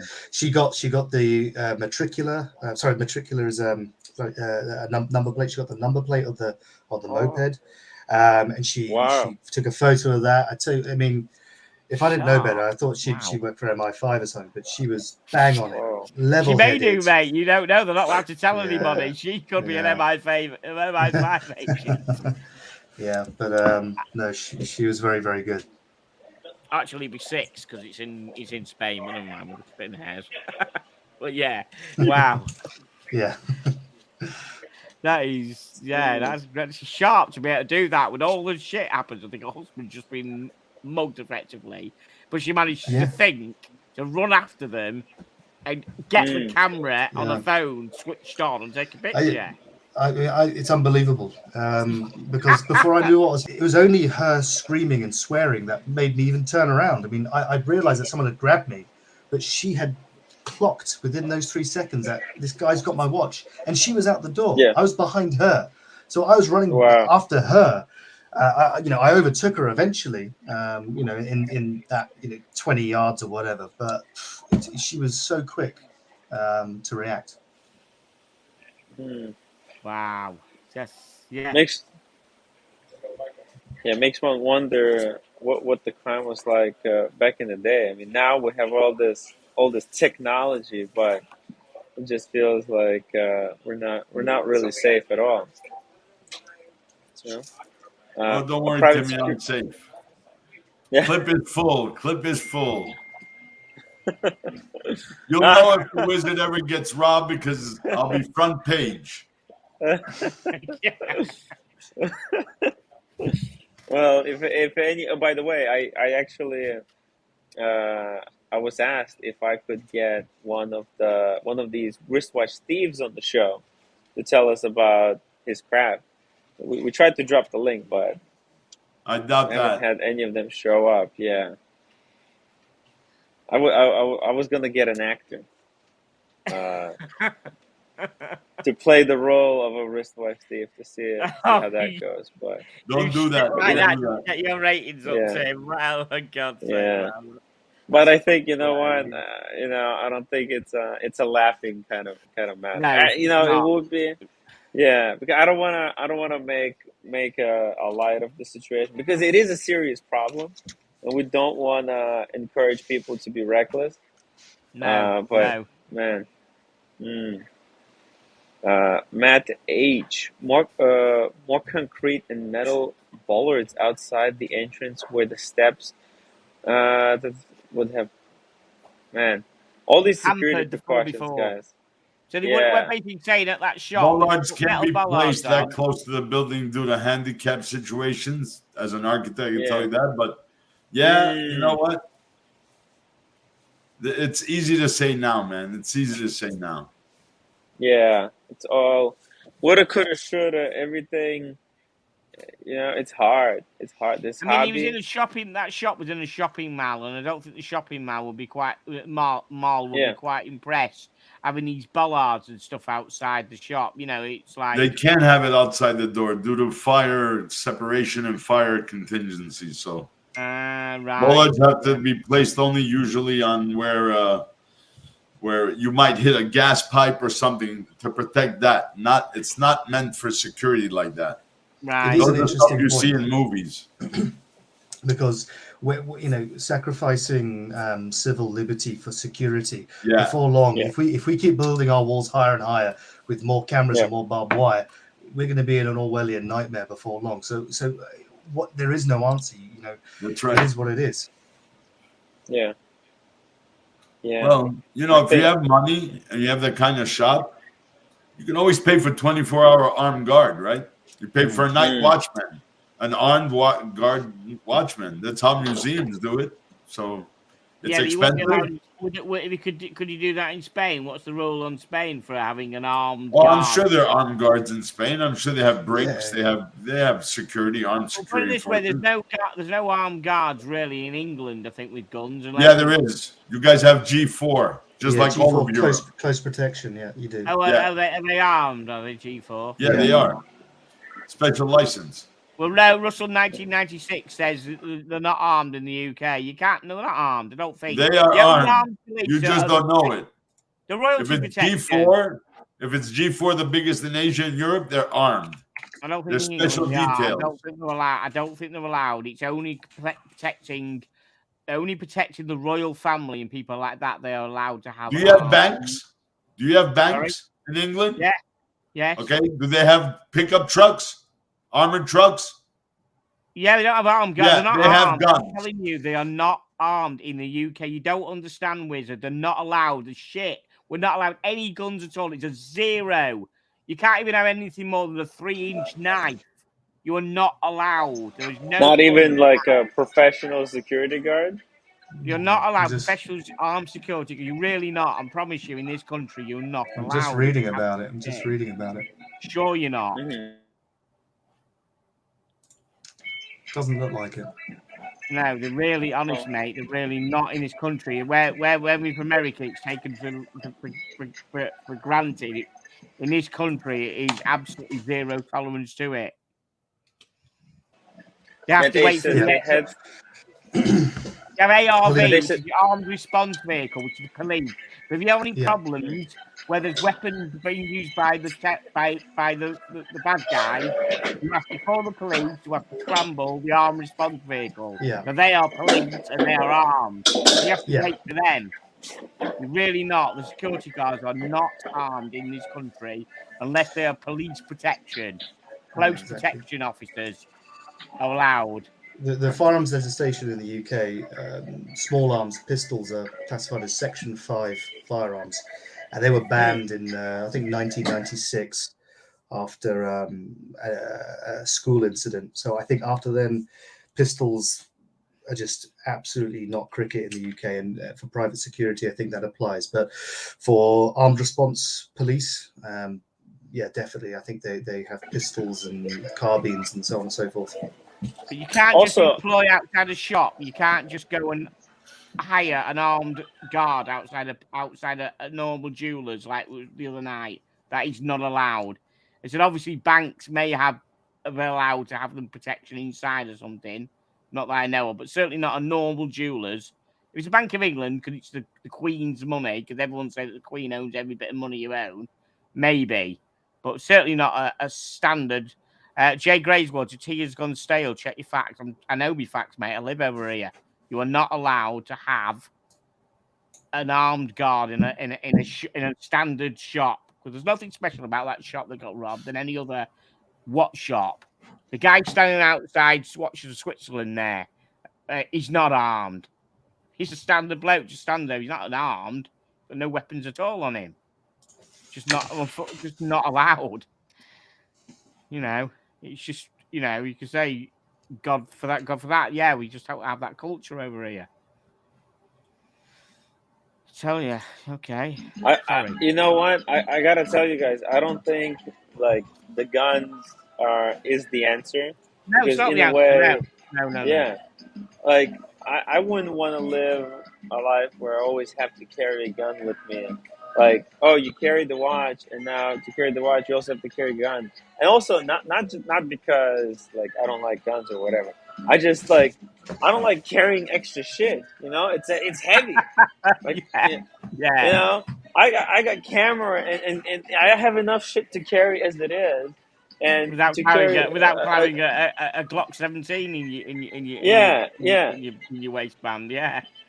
Yeah, you know, it's just it'll be poking me somewhere. It's just uncomfortable. Don't worry, man. A 22 can do a lot of damage and it weighs nothing. It's just you know, I'm lazy, Wizard. I'm lazy. So he's got a girl's watch, hasn't he? At 36, he'd have to give him a Beretta, wouldn't he? He'd have to wear a Beretta. That's a girl's gun. You know what I mean? Listen, I have enough trouble putting a belt in. I'm thinking like, oh, I have to do this, you know. So I can only imagine strapping off the gun every time. It's a bitch of a problem. There has to be, just like I think there has to be a better way to do this. And you know, I think the solution is coming. It's coming. But I'm just not 100% sure how this is going to be solved. I think escalating levels of force to protect yourself and your valuables only leads to one dystopian future that I touched on a moment ago. But there has to be a better way of managing personal security. He's not allowed. He's not the same. He's not present. Trust me, there is nobody who's in a standard job who would risk carrying a gun when you're not allowed in the country. They don't take kindly to that. I mean, you know, obviously bad guys will carry guns and not allowed, but you won't get someone in a standard job carrying a piece. Not a chance. Because if he uses it, he's absolutely in the shit. and he's carrying it. What's he carrying it for? He's carrying it to use it, and what he will get handed to him by pulling that out and shooting somebody, it's just not worth. It's not worth his job. So he won't be. That won't be happening. Trust me. Well, guys, I have bad news. So basically, I have 9% battery left, and I don't have a charger. All right, So don't worry. we're gonna... Tickers is here. Carry on. Piss off. Okay, so if Tickers, if you want to go for another half hour, you guys are free to go. I'm gonna have to shut it down. If you guys have any questions for Robert, please feel free to send them. Tickers will bring up all the questions. I'm sorry, I had the battery pack. Robert, you have to come back. Robert, come back. And I would love for us to continue talking about this as as progress. If you get any news from from the police, or if you get the footage, because I think this is a really important subject. Paul Thorpe has been talking about this. I haven't, I might be next. I mean, listen, I need as much information on this as possible, and I think everyone has a lot to learn from you. You need to wise up, Tim, and not show. I need to wise up. I'm a dumbass. And not go around talking and say, "Hey, guy, look at me. I don't fucking know you. You look badass, but look at my fucking watch." I forgot my charger. Can you believe it? I mean, what the hell was that? I had it, Tickers. Guys, I had it in my hand. I was supposed to put it in this pocket right here. And what the hell? Pocket. How come you didn't tell me? Put it in the pocket. Then fuck me dead. But anyways. It's things like that. So that's those 3 seconds of mindlessness will get you robbed. Yeah.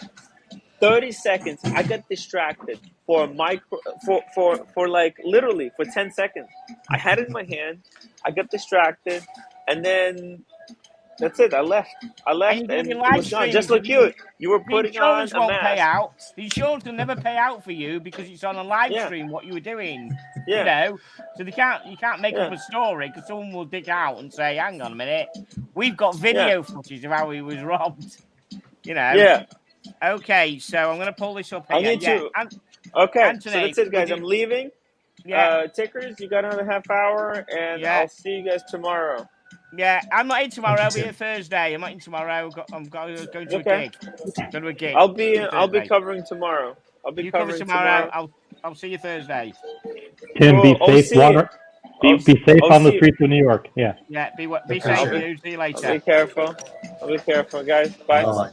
Right. Okay, Anthony Napolitano. Shops can have fog systems. Yeah, we discussed that on that before. So the shop that got robbed at Paul Thorpe's nephew, he can't have a fog cloak, or whatever it was called, smoke cloak, because it would set off the alarms and the sprinkler systems of all the shops around him, because it was in like a shopping arcade. So he said that's why they couldn't have it. So we had the best security he could. So a smoke cloak is brilliant, but in that situation he couldn't have had one. One interesting data point was that in that store they had cameras in every corner, so they had multiple points of view of what was happening. And with 5 or 6 members there, none of them bothered to disable the cameras or to smash the cameras or to spray the cameras. They just figured that they were sufficiently concealed, with their attire. You didn't get any face. You didn't see anything. Were they masked or what did they have? Can you see? Did they have balaclavas or one of them? Yeah, but you would with 5 guys or 6 guys, at least one person would be allocated the task of disabling the cameras rather than just standing there doing nothing with an axe. Time. But think about it. None of them looked up at the cameras. You see, none of them stood up at the cameras at all. The way it happened, none of them looked at the camera, trying to spot faces. And I thought, if the police were looking at this, you can't get an angle on this to find out who they are. There's no face. It's funny because I looked, there was one person whose eyes I could see, and they looked very much like your eyes. I mean, I can't I can't say that it was a biometric match, but I'm pretty sure that you, if without your glasses, would very close to one of the perpetrators. Saturday, I'm not trying to accuse you of anything. Yeah, no. I'm not saying it was you for sure. No. But the build did match your, your kind of stocky, muscular physique. And yeah, right. I'm gonna say OC had to. That's how he's paying for his FXD. I've got this feeling that on Saturday at about 1:45, I think I was on with Archie, actually, from what I remember. There's my alibi. Thanks, Carlino. The pontiff was my alibi on Saturday night. Oh dear.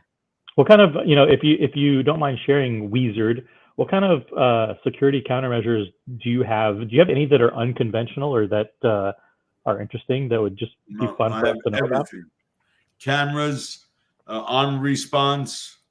Do you have like spikes that shoot up from the floor? My safe door is about 3/4 of a ton by itself. It's 2 tons. Nobody's gonna pick that up or go anywhere with it. It's do you have like poison darts that shoot out from the wall? No, nothing like that. Oh shit!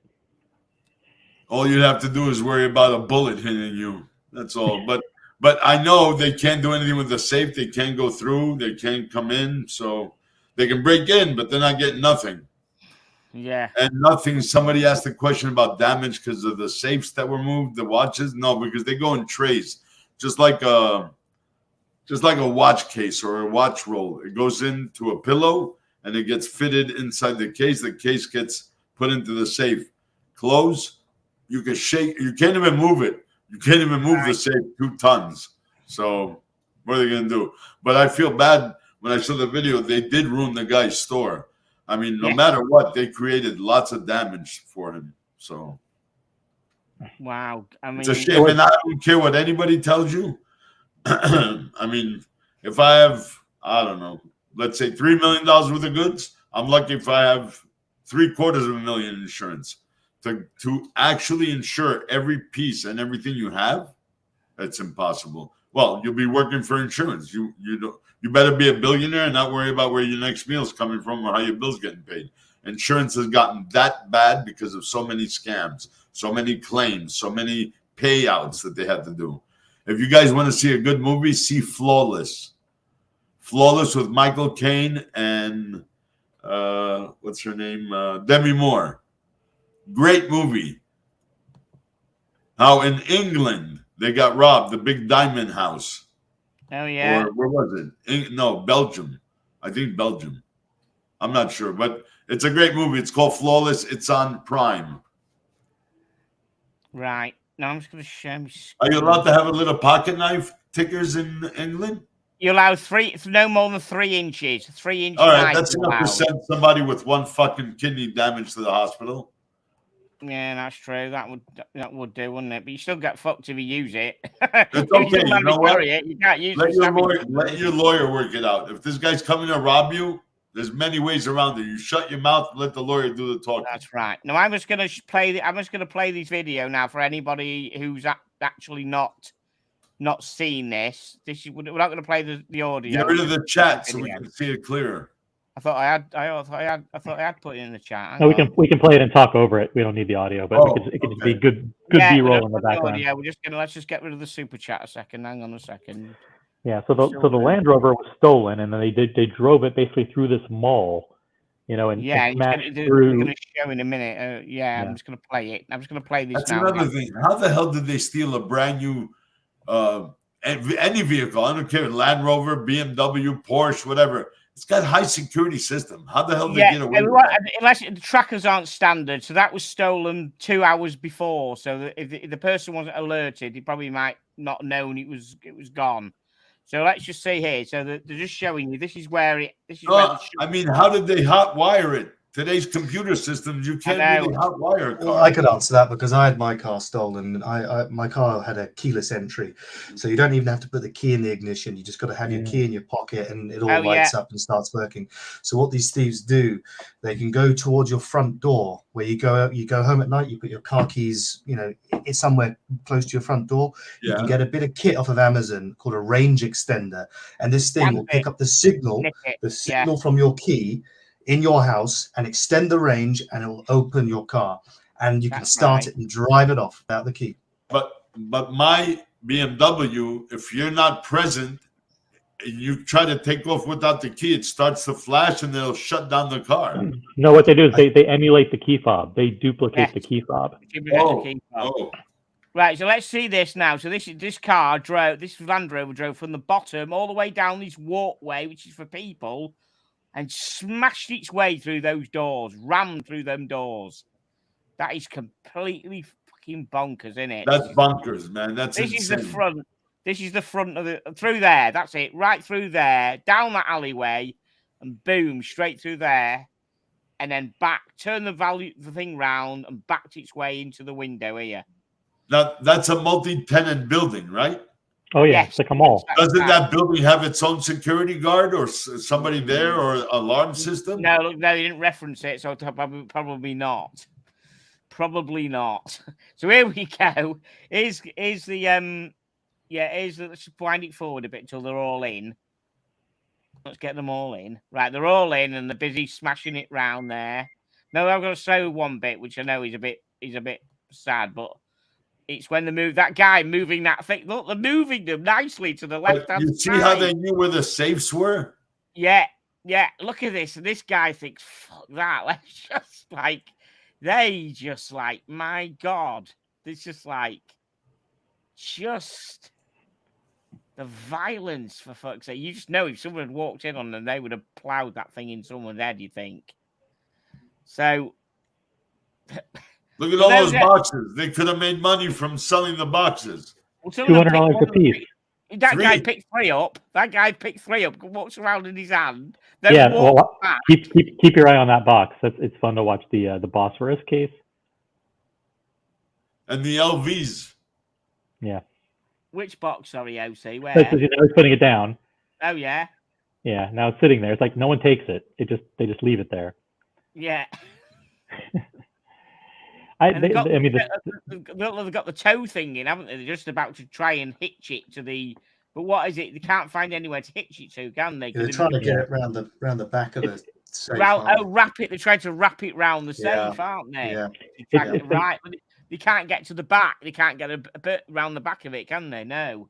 Yeah, it's been said numerous times, but the safe, performed over and above its intended purpose here. I mean, it really did a phenomenal job of not allowing anybody to get into it and not allowing it to be moved.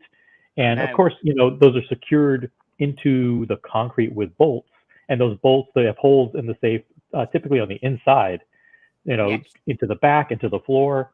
But they're not foolproof. I mean, these guys, there's 4 guys with axes and crowbars trying to get it out from the floor and from the wall. And I'm surprised that they had so much trouble doing it. The safe really performed well. It was pretty phenomenal. To the point where they're exasperated. They are exhausted. They are dumbfounded, and they have to leave in defeat.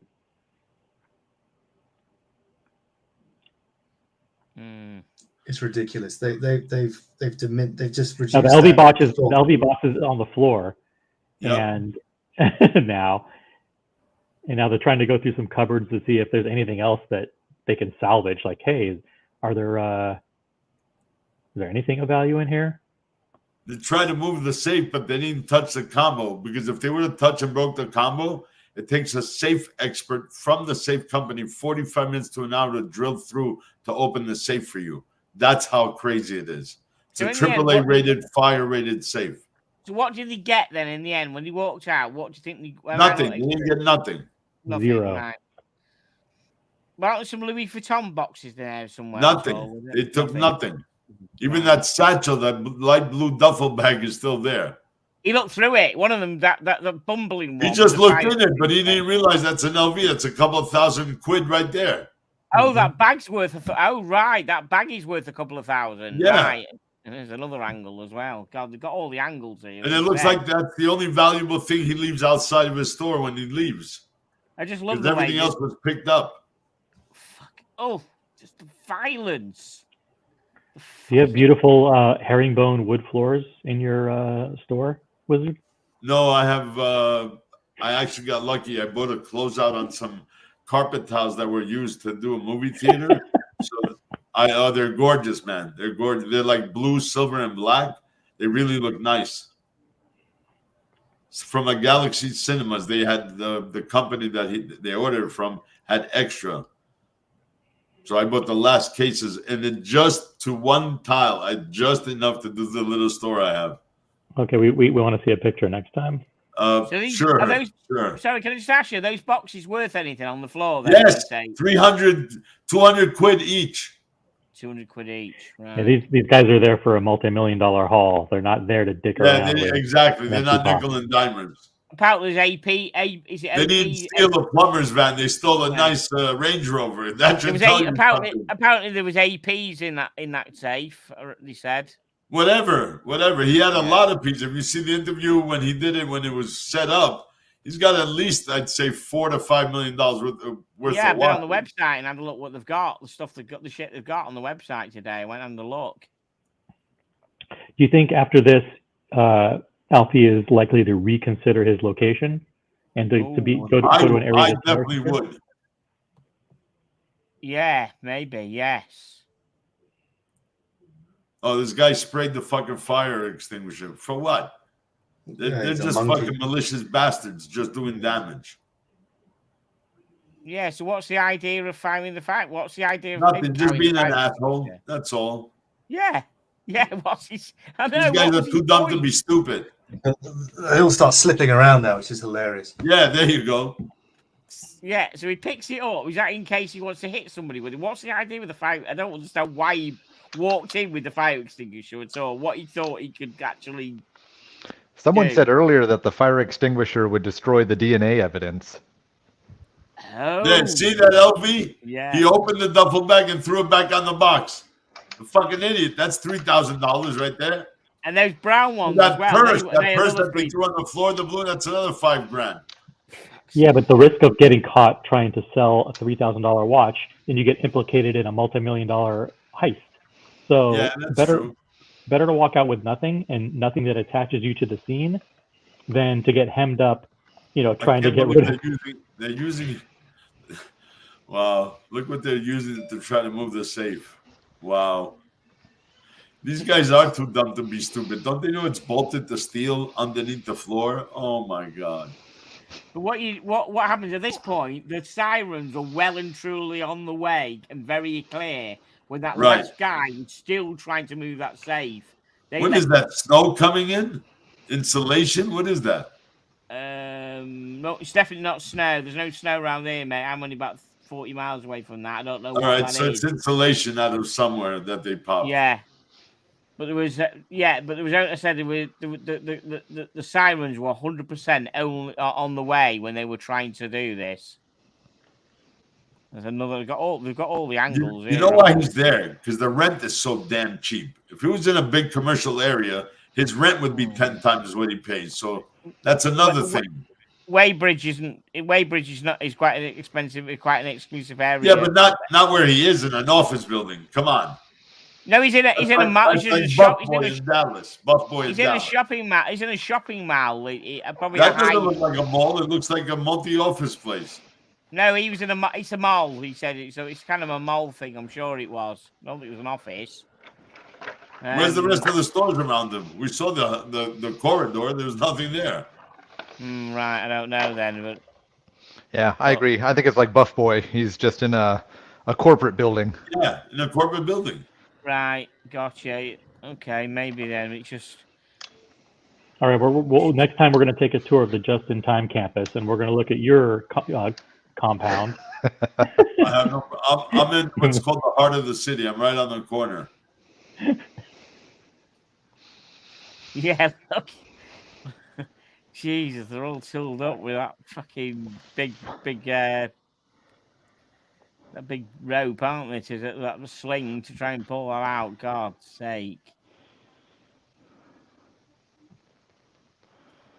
That's just. Yeah, take the boxes. Yeah, put them on there. Yeah, okay, fuck it. Leave it there. The thing that's going to screw these guys is the CCTV camera footage from the streets that show the two cars getting away, where the cars went. I mean, they'll be able to follow them all the way back to wherever. And I thought London was the most videotaped city in the world. Yeah, it's like no, it's about 40 miles outside London. It's in Surrey. It's not quite London, even though the people live there probably think they live in London. But so I guess they don't have that many video cameras in Surrey. The police did chase them and lost them, but then hopefully they'll be able to sit there and watch How the did video. How did the cops lose guys running? How do you lose guys at 2 o'clock in the morning? They had three getaway cars. The 3 cars in total. They had 2 cars which we haven't seen, which they got away in. So there was 2 cars. So what's the problem with the cops stopping one of the 3? They didn't get them. They didn't manage to stop them. Perhaps they were. We don't. I wonder who was at fault there. It's embarrassing. It is embarrassing. All I know is New York or California, anywhere in the States or Canada, they would block your shit up. They'd lock you up in a 3-kilometer radius. Yeah, that's right. They don't do shit like that. The things we have in this country, they have something called a stinger, which you roll out in front of the car.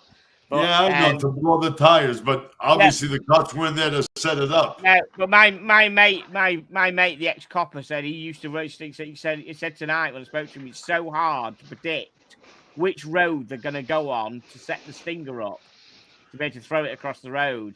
You just don't know where they're going to go. They were following them, and you might set a stinger up 2 miles down the road, and a mile in, they just turn off somewhere. You just don't know where they're going to go. Well, what's the problem with bringing multiple police cars to box them in? Yeah, I don't know. Come from north, come from south, come from east, come from west. Where are they going to go? What? In an absolute real world, you would like to think that, and I bet you. That's how it is in the States, man. Yeah, they call helicopter air support too. Yeah, the block roads off. I've seen it. They just block the fucking roads off in LA and that. I've seen it happen. Yeah. And over here, they just don't do that kind of shit. Unfortunately, that's the problem. That is the problem. Face said it right. The cops are driving Kias, and they're driving a high performance, let's say a sport, a Range Rover Sport. So how the hell are they going to catch them, right? I mean, they've got 2 cars with 6 people, so it wouldn't have been a Range Rover. It probably would have been like maybe 2 fast BMWs they've got. Right. 3 in each. M4. Yeah, Derek said it. Once the copter's up in the air, there's no getting away because the copter will follow you wherever you go with the light. Now you see what they do in this country, I've heard, to get away. They go near the airport because then they've got they can't. So if they went somewhere near Heathrow or one of the airports, then the police helicopter is going to be in trouble with all the flights taking off.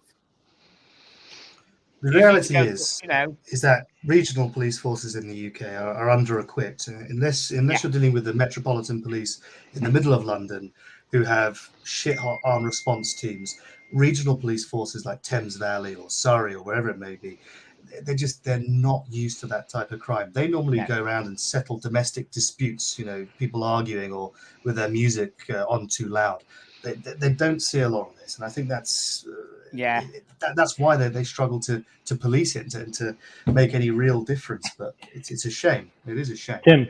Tim, to lighten the mood a little bit, I posted a link in the private chat to a famous scene from Blues Brothers where they are in possession of a cop car and they decide to take it for a stroll. I mean, I think put it on the background, and I think the audience will enjoy it. I'm sure you just called me Tim then. Oh, did I say Tim? T. Sorry. You did actually call me. Yeah. Okay. You are the new host. Yeah. Let me just stop this first until I manage to share it, and then we'll take a look. Just bear with us a second. Let's just go and share this. My God, I didn't think I'd be doing this the next fucking day as well. Wow. Oh. Well, while you're finding it, I'll tell you a U.S. cop story, because I witnessed a bunch of kids trying to steal my neighbor's bike. I looked up, I got out of my car, and I saw these 2 little shadows ducking their head behind something, and these 2 kids were there with a pair of big wire snips trying to cut the chain. And so I just acted like I didn't see him, and I called the police, and the police showed up. 5 troopers showed up from, as pretty much what Stefano was saying, from every direction, north, south, east, west, one in each direction, and just surrounded the place. I was like, holy crap, it was 2 kids stealing a bike. Wow. So, U.S. versus Britain, it might be a whole different ball of wax. Oh yeah. Yeah, Yeah, see, absolutely. hit play, have it playing in the background. We don't have to talk about it. Okay, hang on a second. I'm just setting it off now. Yeah, there we go. Can you all see that?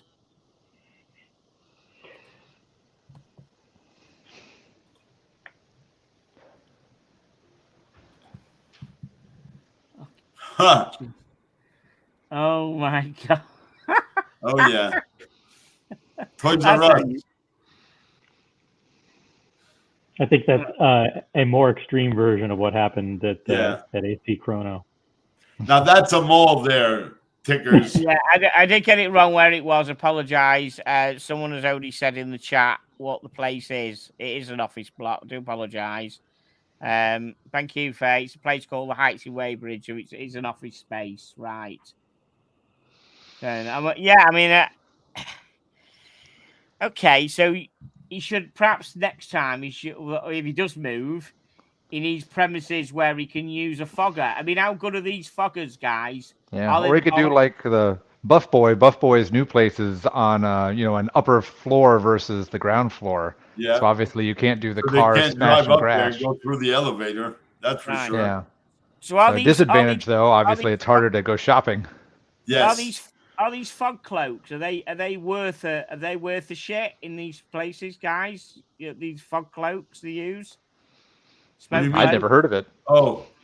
Well, you go in and they don't disturb the smoke alarms or the fire alarm because they're cold. They're cold mist. It's a cold mist, but there's other issues with that. That's what they say. Basically, you said I hadn't heard of it. Basically, it's set with the alarm, so it fills the place with. I've only known. I don't know of any high-end anything luxury shop that does that. The only place I know they use them are for very high-end artwork and museums. So, but it would work there, wouldn't it? If you could do it without causing any shit to other shops, it would. Right. Those guys then wouldn't be able to see what they are doing to try and get that safe out. It would bloody work, wouldn't it? Yep. And it was only because I said it was part of other buildings, other buildings around them. And there's building codes, man. You can't do that if it's public domain. You can't use shit like that in public domain. Yeah, they weren't. That wasn't the reason they gave it. They said because other buildings, it would set the automatic sprinklers and undo. It wouldn't. It's cold mist. It's cold mist. They wouldn't do that. But there's other issues with that. Oh, okay. Oh, right. Okay. Yeah, but he was going off at quarter. JCPenney. I like the advertising. JCPenney, Toys R Us. They, very, very selective the way they did that. Meanwhile, JCPenney, who the hell shops at JCPenney today? I don't know of anyone. This was 30 years ago. Yeah, exactly.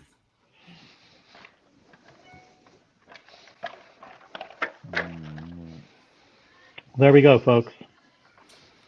There you go. So 2 minutes and we're going to wrap it up. So yeah, I think it was a horrible story. Very sad. Regardless whether they got nothing, they broke the guy's business. Very sad. But and also let's not let you detract from the original story that we heard from Robert. That's even worse because the poor guy was there. This guy, nobody was there, and no person could have been harmed. He could have been harmed. He was hurt. Could have been harmed. That's what I'm saying. So, yeah. I say, hey, you know what? God bless, but no matter what, I'm not fucking giving up nothing that easy, man. You're gonna fucking put me in my grave or put me in the hospital, or you're gonna be in your grave or your hospital. So as I said earlier, sorry guys. I just think earlier we could say that the fact is if one person can save themselves from Robert's story by being more aware, and if it stops fucking timber. That's what it is. It brings awareness to the community that likes to wear watches because really, in the end, what do? You're gonna work your ass off, your blood, sweat, and tears. You're gonna buy your fucking Rolex or 10 Rolexes, depending what you do, how much you can afford. And what are you going to do? Get out of the house with a fucking Casio? Yeah. Seriously? Yeah. Why? Yeah. It's not worth it. It's not worth it that way. I'm sorry. I can't live in free like that. No. That's so basically that's it. I think Robert's Yeah, thank you, Robert, for coming on and telling that story. I know, you know. that's fine. But this are gonna stay on for the after show. Any guys who want to stay in, Robert? I don't know if you've been on these streams before, but we just kind of stay on the after show. But thanks, Robert, guys. the AD where you bought your watch from, I'm assuming you bought AD, not Gray Market, right? Yeah, AD. Yeah. Are they cool in replacing the watch for you at least? Yeah. Yeah. Okay, good. So at least I know it's not easy, because if it was a 20 or 50,000 or even 5,000, it's your blood, sweat, and tears. You're gonna have to re-pony up. The only thing I hope, if you had insurance, they cover you. Yeah. I'll put the link in for the after show. Right, guys, I'm going to wrap this up because all right, boys. Be well, Robert. Stay safe, man. Thank you very much. Catch you again soon. Thank you. Have a great night, everyone.